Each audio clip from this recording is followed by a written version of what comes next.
وقال النبی صلی اللہ علیہ وسلم خیرکم من اطعم الطعام رواہ احمد فی مسندہ۔ نبی اکرم صلی اللہ علیہ وسلم نے ارشاد فرمایا، بہترین انسان وہ ہے جو لوگوں کو کھانا کھلائے۔ تو گفتگو چل رہی تھی کہ نگاہ نبوت میں بہترین انسان کون ہے، تو چوتھا بہترین انسان وہ ہے کہ آپ صلی اللہ علیہ وسلم نے فرمایا جسے اللہ نے مال دیا ہے وہ اپنے مال میں سے مستحقین پہ خرچ کرے، یتیموں کو، بیواؤں کو، مستحقین کو کھانا کھلائے، ان کی ضروریات کو پورا کرے۔ آپ نے فرمایا یہ انسان بہترین انسان ہے۔ نبی اکرم صلی اللہ علیہ وسلم نے ارشاد فرمایا، افشوا السلام واطعموا الطعام وصلوا الارحام وصلوا باللیل والناس نیام۔ سلام کو رواج دو، بھوکھوں کو کھانا کھلاؤ، صلہ رحمی کو قائم کرو، اور جب لوگ سوئے ہوئے ہوں تو اٹھ کر نماز پڑھو۔ یہ اللہ کے ہاں مقبول اعمال ہیں، اور یہی اعمال انسان کو جنت میں داخل کرنے والے۔ تو افشوا السلام واطعموا الطعام، بھوکھوں کو کھانا کھلاؤ۔ تو چوتھا بہترین انسان وہ ہے جسے اللہ نے مال دیا ہے تو اپنے مال میں سے اپنے عزیز و اقارب میں، رشتہ داروں میں، آس پڑوس میں جو مستحق نظر آئے ان پہ مال خرچ کرے، انہیں کھلائے، تو وہ نگاہ نبوت میں بہترین انسان ہوگا۔ حضرات صحابہ اکرام اور سلف میں یہی معمول تھا۔ اللہ نے انہیں مال دیا تو وہ اللہ کے راستے میں خرچ کرتے تھے اور اپنے مال کے اندر غریبوں اور مستحقین کا حق رکھتے تھے۔ امام ابو نعیم اصفہانی رحمۃ اللہ علیہ متوفی 430 ہجری کی کتاب حلیۃ الاولیاء، اس میں انہوں نے عبداللہ ابن عمر رضی اللہ تعالیٰ عنہ کے حالات میں ایک واقعہ لکھا۔ عبداللہ ابن عمر رضی اللہ تعالیٰ عنہ کمزور ہو گئے تھے۔ ان کی اہلیہ سے کسی نے کہا کہ کیا تم اپنے شوہر کا خیال نہیں رکھتی؟ آئے دن وہ کمزور ہوتے جا رہے ہیں، ان کی صحت گرتی جا رہی ہے، ان کے کھانے پینے کا خاص خیال رکھو۔ ان کی اہلیہ نے جواب دیا، میں تو خوب خیال رکھتی ہوں، ان کے کھانے کا وقت ہوتا ہے، جب بھی آتے ہیں تو اپنے ساتھ غریبوں کو، یتیموں کو، مستحقین کو لیتے آتے ہیں، اپنے دسترخوان پہ اپنے ساتھ بٹھاتے ہیں تو وہ ان کے ساتھ کھانا کھا لیتے ہیں۔ تو عبداللہ ابن عمر چند لقمے مارتے ہیں اور وہ کھانا دیگر فقراء کھا لیتے ہیں۔ تو حالانکہ میں فقراء کو الگ سے بھی دیتی ہوں لیکن پھر بھی وہ دسترخوان میں ان کے شریک ہوتے ہیں۔ اب جب انہوں نے دیکھا ان کی صحت دن بدن گرتی جا رہی ہے تو ان کی اہلیہ نے خادم کے ہاتھ پیغام بھیج دیا کہ راستے میں جتنے فقیر بیٹھے ہوتے تھے، عبداللہ ابن عمر جہاں سے آتے تھے، تو انہوں نے راستے میں فقراء کے لیے کچھ رقم بھی بھجوا دی اور ان کے لیے کھانا بھی بھجوا دیا، اور ان سے یہ کہہ بھی دیا اگر عبداللہ ابن عمر تمہیں بلائیں تو تم مت آؤ، تاکہ وہ تسلی کے ساتھ خود کھانا کھا لیں۔ تو اب عبداللہ ابن عمر ایک دفعہ راستے سے آئے تو انہیں کوئی فقیر نظر نہ آیا۔ گھر میں پہنچے، دسترخوان لگا تو اپنے خادم کو بھیجا فقراء کو بلاؤ۔ ارد گرد میں دیکھا کوئی فقیر نہ آیا، ایک کی طرف پیغام بھیجا وہ نہ آیا، تو انہیں کہیں کسی طریقے سے اطلاع پہنچ گئی کہ ان کی اہلیہ نے ان کو منع کیا ہے۔ تو یہ فوراً انہوں نے ایک جملہ کہا کیا تم چاہتی ہو کہ میں آج کی رات کھانا نہ کھاؤں؟ تو انہوں نے کہا میں کھانا نہیں کھاؤں گا جب تک میرے دسترخوان پہ مستحقین نہیں ہوں گے۔ چنانچہ انہوں نے اس رات کھانا نہ کھایا۔ تو یہ وہ بہترین انسان کون ہے؟ خیرکم من اطعم الطعام، جو دوسروں کو کھانا کھلائے۔ تو عبداللہ ابن عمر رضی اللہ تعالیٰ عنہ کی یہی عادت تھی، کتنی سخاوت تھی ان کی کہ جو آتا راہ خدا میں لوٹا دیتے۔ امام ابو نعیم اصفہانی نے حلیۃ الاولیاء میں ان کے حالات میں لکھا، ایک دفعہ حضرت امیر معاویہ رضی اللہ تعالیٰ عنہ نے انہیں 4000 درہم، اور ایک اور شخص نے 4000 درہم، اور ایک شخص نے 2000 درہم اور ایک چادر ان کی طرف بھیجی، تو 10,000 درہم کا یہ ہدیہ ان کو ملا۔ اب شام کا وقت جب یہ بازار میں جا رہے تھے تو انہوں نے اپنی سواری کے لیے 2 درہم کا چارہ ادھار خریدا۔ تو ایک شخص نے دیکھا تو وہ حیرت میں پڑ گیا کہ اتنا بڑا ہدیہ ان کے پاس آیا تھا 10,000 درہم کا، آخر وہ ہدیہ کہاں چلا گیا؟ وہ ان کے گھر آئے، دستک دی، خادمہ سے پوچھا اتنا بڑا ہدیہ آیا تھا وہ کہاں گیا؟ میں نے عبداللہ ابن عمر کو دیکھا کہ وہ ادھار 2 درہم کا چارہ لے رہے ہیں۔ تو ان کی اہلیہ خادمہ نے آگے سے جواب دیا کہ وہ جتنی رقم آئی تھی انہوں نے مدینہ کے فقراء میں تقسیم کر دی، اور جو چادر تھی وہ بھی انہوں نے ہدیے میں کسی کو دے دی۔ تو اب یہ شخص باہر گیا اور جتنے تاجر تھے سب کو جمع کیا اور جمع کر کے کہا، او اللہ کے بندو، تم یہ مال جمع کر کے کیا کرو گے؟ دیکھو ابن عمر کو 10,000 درہم کا ہدیہ آیا، شام ہونے سے پہلے سب اللہ کے راستے میں تقسیم کر دیا۔ تو بہترین انسان کون ہے؟ خیرکم من اطعم الطعام، جسے اللہ نے دیا ہے تو وہ راہ خدا میں خرچ کرے۔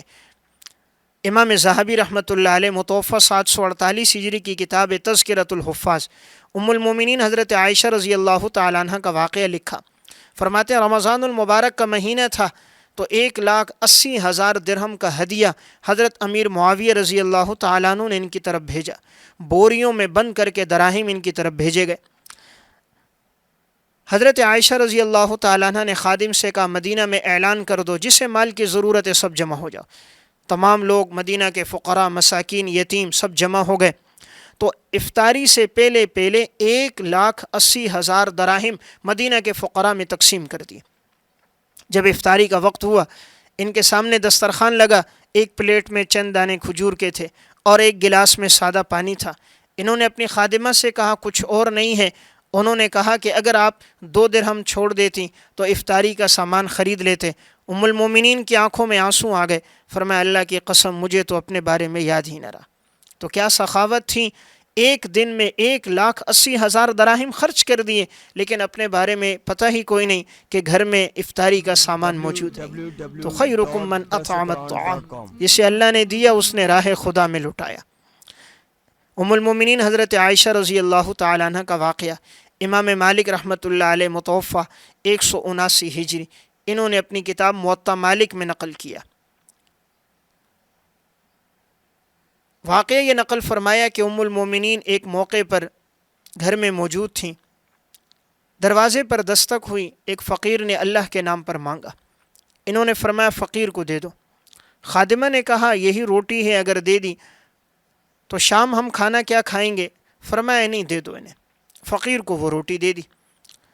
شام ہونے سے پہلے ہدیہ آیا اور ہدیے میں بکرے کا گوشت تھا، شوروا تھا، روٹیاں تھیں۔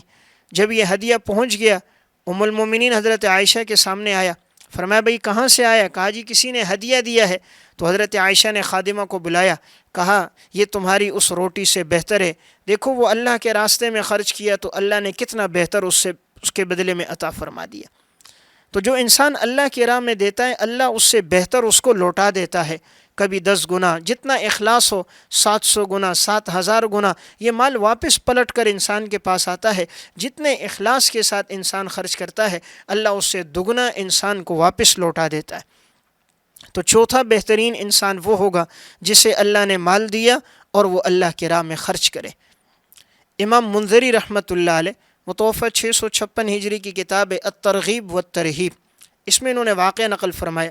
صحابی رسول حضرت طلحہ بن عبید اللہ رضی اللہ تعالیٰ ایک موقع پر بڑے پریشان بیٹھے تھے، ان کی اہلیہ آئیں، پوچھا بھئی بہت پریشان ہو، کیا وجہ ہے؟ فرمایا کہ پریشان اس وجہ سے ہوں کہ مال میرے پاس بڑھ گیا ہے، سوچ رہا ہوں اس مال کا کیا کروں۔ تو گھر والی نے کہا اس میں پریشان ہونے کی کیا بات ہے، اپنے عزیز و اقارب کو، رشتہ داروں کو جمع کرو اور جو مال زائد ہو گیا ہے راہ خدا میں خرچ کر دو۔ اب انہوں نے سب کو جمع کر دیا گیا، چنانچہ ایک دن میں 4 لاکھ دراہم حضرت طلحہ بن عبید اللہ رضی اللہ تعالیٰ عنہ نے صدقہ کر دی۔ یہ وہ بہترین لوگ تھے جنہیں اللہ نے مال دیا تو انہوں نے راہ خدا میں خرچ کر دیا۔ جب انسان اللہ کے راستے میں مال دیتا ہے تو یہ مال اس کی جان بھی محفوظ کرتا ہے، اولاد کی جان بھی محفوظ ہوتی ہے، اور یہ صدقہ اللہ کے غصے کو ٹھنڈا کرتا ہے اور انسان کو بری موت سے بچاتا ہے۔ ان الصدقۃ لتطفئ غضب الرب وتدفع میتۃ السوء، بری موت سے بچانے والا صدقہ انسان کی جان کی حفاظت کرتا ہے۔ علامہ تنوخی رحمۃ اللہ علیہ کی کتاب ہے نشوار المحاضرہ و اخبار المذاکرہ، اس میں انہوں نے ایک واقعہ ذکر فرمایا۔ ایک خاتون کا بیٹا گم ہو گیا، کافی عرصہ تلاش کرتی رہی لیکن بیٹا نہ ملا۔ ایک دن یہ خاتون کھانا کھا رہی تھی، کھانا کھانے کے دوران ایک فقیر نے صدا لگائی اللہ کے نام پر دے دو، تو انہوں نے اپنے ہاتھ کا جو کھانا تھا، اپنے حصے کا کھانا اٹھایا، اس فقیر کو دے دیا اور اس سے ایک دعا کی درخواست کی کہ میرا بیٹا کافی عرصے سے لاپتہ ہے، تم دعا کرو اللہ میرے بیٹے کو واپس لوٹا دے۔ انہوں نے یہ بات کہی، فقیر نے جھولی پھیلائی، اللہ کے سامنے دعا کی کہ مولا کریم تو ان کے لاپتہ بیٹے کو عافیت کے ساتھ ان کے گھر لوٹا دے۔ کچھ عرصہ گزرا، ان کا بیٹا واپس آ گیا۔ اب جب یہ بیٹا آیا تو یہ اپنے گزرے ہوئے واقعات سنانے لگا۔ اس میں اس نے ایک بڑا حیرت انگیز واقعہ سنایا۔ اس نے کہا اماں جان ایک دفعہ ایسا ہوا کہ میں ایک جنگل سے گزر رہا تھا، گزرتے ہوئے اچانک کیا ہوا کہ میرے پیچھے شیر آ گیا، اور وہ شیر دوڑتا ہوا آیا اور اس نے جیسے ہی میرے اوپر حملہ کیا، چھلانگ لگائی، میں نیچے گر گیا۔ قریب تھا کہ وہ میرے جسم کے ٹکڑے کر دیتا اور میرے جسم کو ریزہ ریزہ کر دیتا۔ تو اچانک میں نے کیا دیکھا کہ ایک شخص آیا جس کا قد گویا آسمان سے بات کر رہا ہو، سفید رنگ کا لباس پہنا ہوا، سفید امامہ تھا اور بہت بڑی جسامت تھی اس کی۔ اس نے آیا اور یوں شیر کو پکڑا، قم یا اسد لقمۃ بلقمۃ، اٹھایا اور اٹھا کے پٹخ دیا اور کہا اے شیر اٹھ، لقمہ لقمے کے بدلے میں ہوتا ہے۔ اٹھا کر پھینکا اور مجھے کہا جا یہاں سے نکل جا، یہ سیدھا راستہ جا رہا ہے اور جنگل سے پار ہو جا۔ کہتے میں پار ہو گیا، لیکن مجھے یہ پتہ نہ چل سکا یہ مدد کرنے والا کون تھا اور اس کے اس جملے کا مطلب کیا ہے کہ لقمہ لقمے کے بدلے میں ہوتا ہے۔ اس کی والدہ نے پوچھا بیٹا یہ کس دن کا واقعہ ہے؟ انہوں نے بتایا فلاں دن فلاں وقت کا واقعہ ہے۔ تو ماں سوچنے لگی، جب سوچا تو یہ وہی وقت تھا جس وقت میں اس نے فقیر کو اپنے حصے کا کھانا دیا تھا۔ تو اس جملے کا مطلب یہ تھا قم یا اسد لقمۃ بلقمۃ، کہ تم نے اپنے حصے کا لقمہ اللہ کے نام پر دے دیا تو اللہ تعالیٰ نے تمہارے بیٹے کو شیر کا لقمہ بننے سے بچا دیا۔ تو دیکھیں اللہ کے راستے میں جب خرچ کیا تو اللہ رب العزت نے ان کے بیٹے کی جان بچا دی اور غیبی مدد کے لیے ایک شخص نمودار ہو گیا اور اس کی مدد کر دی۔ تو چوتھا بہترین انسان وہ ہے جسے اللہ نے مال دیا ہو اور وہ اللہ کے راستے میں خرچ کرے۔ ہم بھی اگر چاہیں کہ نگاہ نبوت میں ہم بہترین انسان بن جائیں تو ہم اپنی زندگی میں یہ وصف لے کر آئیں۔